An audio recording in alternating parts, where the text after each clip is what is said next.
¿Alguna vez has sentido ese aroma dulce a almendras al abrir una caja de pasteles?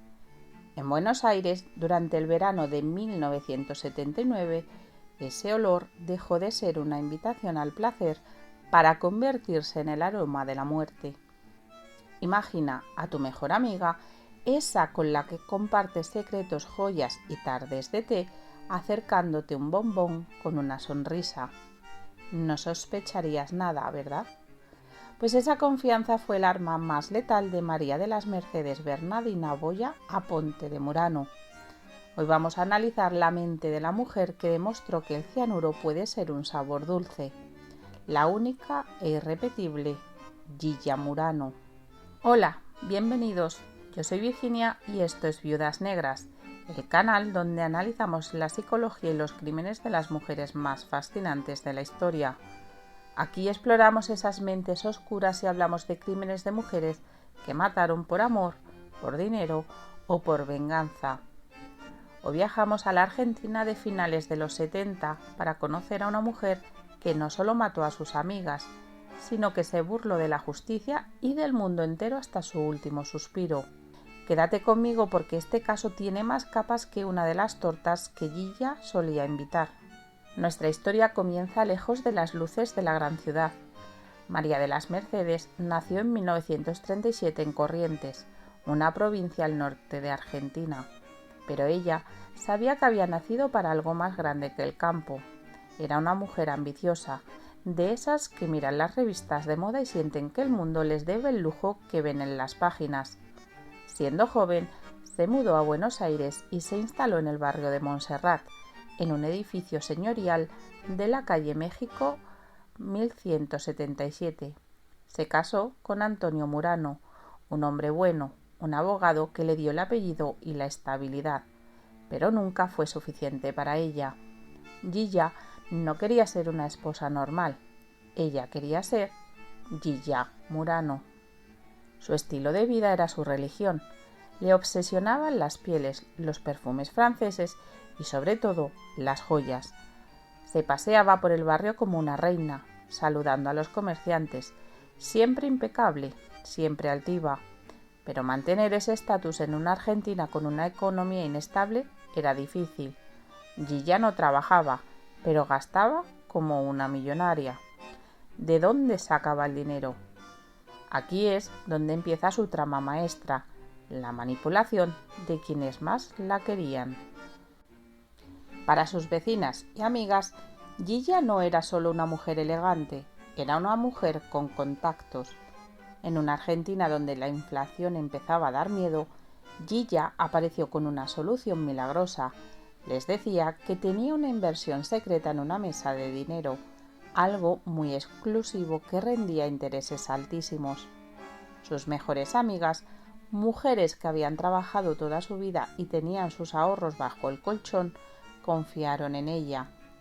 Nilda, Chicha y Zulema le entregaron todo lo que tenían.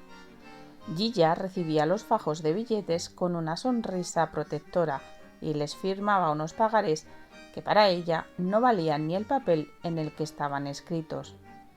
El dinero no iba a ninguna inversión, iba directo a las zapaterías de lujo, a los tapados de visón y a las cenas en los mejores restaurantes de Buenos Aires. Gilla estaba construyendo un castillo de naipes y sabía que tarde o temprano alguien iba a querer cobrar. Pero mientras Gilla brillaba en la calle, dentro de su casa el ambiente era muy distinto. Aquí es donde entra en escena su hijo, Martín Murano. Martín era un niño que creció viendo dos versiones de su madre. Por un lado, la madre que lo usaba como un accesorio para demostrar que era una familia perfecta. Por otro, la mujer fría que era capaz de robarle sus propios ahorros. Martín contó en su propio libro que de niño él guardaba monedas y billetes en una hucha con mucha ilusión. Un día descubrió que la hucha estaba vacía. Gilla se había llevado el dinero de su propio hijo para comprarse algún capricho. Las desavenencias entre ellos empezaron ahí, en esa falta total de empatía. Martín recordaba el olor de su madre, una mezcla de perfume caro y un aroma metálico extraño, que años después entendería que era el olor del veneno. En esa casa el amor no se sentía, se actuaba. Llegamos a principios de 1979. Sus amigas empezaron a impacientarse. Nilda Gamba fue la primera a impresionar. Necesitaba su dinero. Giya se vio acorralada. No tenía un peso para devolver. Fue entonces cuando su mente criminal diseñó el plan más cínico del mundo. Si no hay acreedor, no hay deuda. Giya fue a una droguería técnica y compró cianuro, pero no podía dárselo de cualquier manera. Tenía que ser algo que ocultara el sabor amargo. Y qué mejor que las famosas masitas finas de Buenos Aires, esos petit fours cargados de crema, chocolate y almendras que servían para camuflar el veneno perfecto. El 11 de febrero, Giya se puso su mejor vestido, se perfumó, compró una caja de masas y fue a visitar a su amiga Nilda. Iba a ser la última merienda de su vida. Aquel 11 de febrero de 1979, el calor de Buenos Aires era sofocante. Giya llegó a casa de Nilda Gamba con la caja de masas finas. Nilda era su amiga, su vecina, alguien que confiaba ciegamente en ella. Merendaron, charlaron sobre el barrio y entre bocado y bocado de crema y cianuro, Nilda empezó a sentirse mal. Imagínate la escena. Nilda empieza a tener espasmos, le falta el aire, se lleva las manos al pecho. ¿Qué hizo Giya? Pues no llamó a una ambulancia, se quedó allí, mirando cómo su amiga se apagaba, asegurándose de que no pudiera hablar. Cuando el médico llegó, Nilda ya era un cuerpo inerte. Diagnosticaron un infarto. Giya, con una actuación digna de un Oscar, lloró desconsoladamente en el velatorio. Pero mientras todos la abrazaban para darle el pésame, ella solo pensaba en una cosa: una deuda menos. Solo pasaron 11 días. El 22 de febrero, Giya repitió la fórmula con Leila. Chicha Formisano. Chicha era una mujer con carácter, pero cayó en la misma trampa. El procedimiento fue idéntico: merienda, charla, veneno. Lo más aterrador es que tras la muerte de Chicha, Giya se instaló en la casa de la difunta para ayudar a la familia. Pero lo que realmente estaba haciendo era buscar desesperadamente los pagarés que Chicha guardaba. Quería borrar cualquier rastro legal que la uniera a las deudas. Imaginen la frialdad de estar revolviendo cajones mientras el cuerpo de tu amiga está en la habitación de al lado esperando al coche fúnebre. Mató por dinero, pero lo hizo con una puesta en escena macabra. La tercera víctima fue su propia prima, Zulema Salazar, el 24 de marzo. Zulema vivía en el mismo edificio que Giya, pero unos pisos más arriba. Giya subió con su regalo dulce, pero Zulema no murió en su cama. Zulema se sintió morir y en su último esfuerzo por buscar ayuda salió al pasillo y empezó a bajar las escaleras. Se desplomó en los escalones, agonizando a la vista de cualquier vecino. Giya, al ver que su prima no moría en privado, cometió su gran error de soberbia. Bajó las escaleras pasando por al lado del cuerpo de Zulema sin inmutarse. Una vecina la vio. Vio a Giya bajar con su elegancia de siempre, ignorando a su prima que se retorcía en el suelo.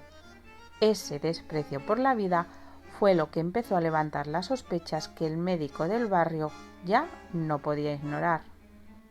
La muerte de Zulema en la escalera fue el principio del fin. El médico forense notó algo extraño. No era un infarto común. Al abrir el cuerpo, el aroma a almendras amargas invadió la sala de autopsias. No había duda: cianuro. La policía empezó a tirar del hilo y encontró que Nilda y Chicha, las otras dos amigas, habían muerto igual. Cuando entraron en la casa de la calle México, Giya los recibió con su mejor sonrisa. Incluso mientras la esposaban, ella mantenía el mentón alto. Se defendía con una soberbia increíble. ¿Yo? Si yo soy una señora bien. ¿Cómo voy a matar yo a mis amigas por unas deudas de nada? No entendía, o no quería entender, que para el resto del mundo ella acababa de pasar de ser una vecina elegante a ser la envenenadora de Montserrat. El juicio fue en 1982, un hito total en la historia criminal de Argentina. Gilla no era una presa sumisa. Ella iba a las audiencias peinada de peluquería, con sus joyas y sus pieles. Se burlaba de los testigos y hasta de los jueces. Fue condenada a prisión perpetua, pero incluso en la cárcel de Ezeiza, ella era la reina. Hay un detalle que define su psicopatía. El día que salió de prisión tras 16 años de condena, los periodistas la esperaban en la puerta y Gilla, con una sonrisa de diva, les ofreció bombones de una caja que llevaba en la mano. Fue su última gran broma macabra. Nadie, absolutamente nadie, se atrevió a aceptar uno. Ella se rió frente a las cámaras. Disfrutaba del miedo que generaba. Muchos se preguntan que cómo es posible que una triple envenenadora saliese libre tan pronto. La respuesta está en los vericuetos de la ley argentina y en la increíble capacidad de Gilla para manipular el sistema.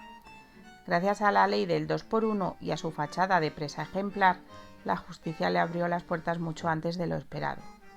Salió de la cárcel no como una mujer arrepentida, sino como una estrella del rock, repartiendo los bombones y burlándose de la memoria de sus preciadas y queridísimas amigas.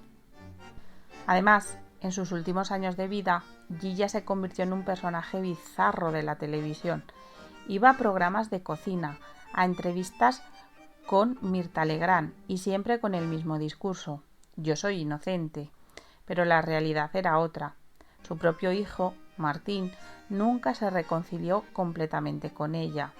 Él se encargó de contar la verdad de lo que vivió en esa casa: la manipulación, el robo y el miedo constante. Finalmente, Gilla murió en 2014, a sus 83 años, en una residencia de ancianos. Murió sola, pero su nombre quedó grabado en la cultura popular. Mató por dinero para mantener una vida de apariencias, pero terminó ganando algo que quizá, en su mente retorcida, era más valioso: la inmortalidad como la viuda negra más cínica de la historia. Y así termina la historia de Gilla Murano, una mujer que no usó la fuerza, sino la confianza y el azúcar para eliminar a quienes se interponían en sus caprichos. ¿Qué crees? ¿Que Gilla fue una víctima de su propia ambición o una mujer que nació sin la capacidad de sentir amor por nadie? Te leo en los comentarios, pero por favor, esta vez nada de meriendas mientras me escribes. No olvides darle al like si te ha gustado este viaje a Montserrat y suscríbete para más historias en Viudas Negras. Yo soy Virginia y recuerda, ten mucho cuidado con lo que aceptas comer de manos de alguien a quien le debes dinero. Nos vemos en el próximo vídeo.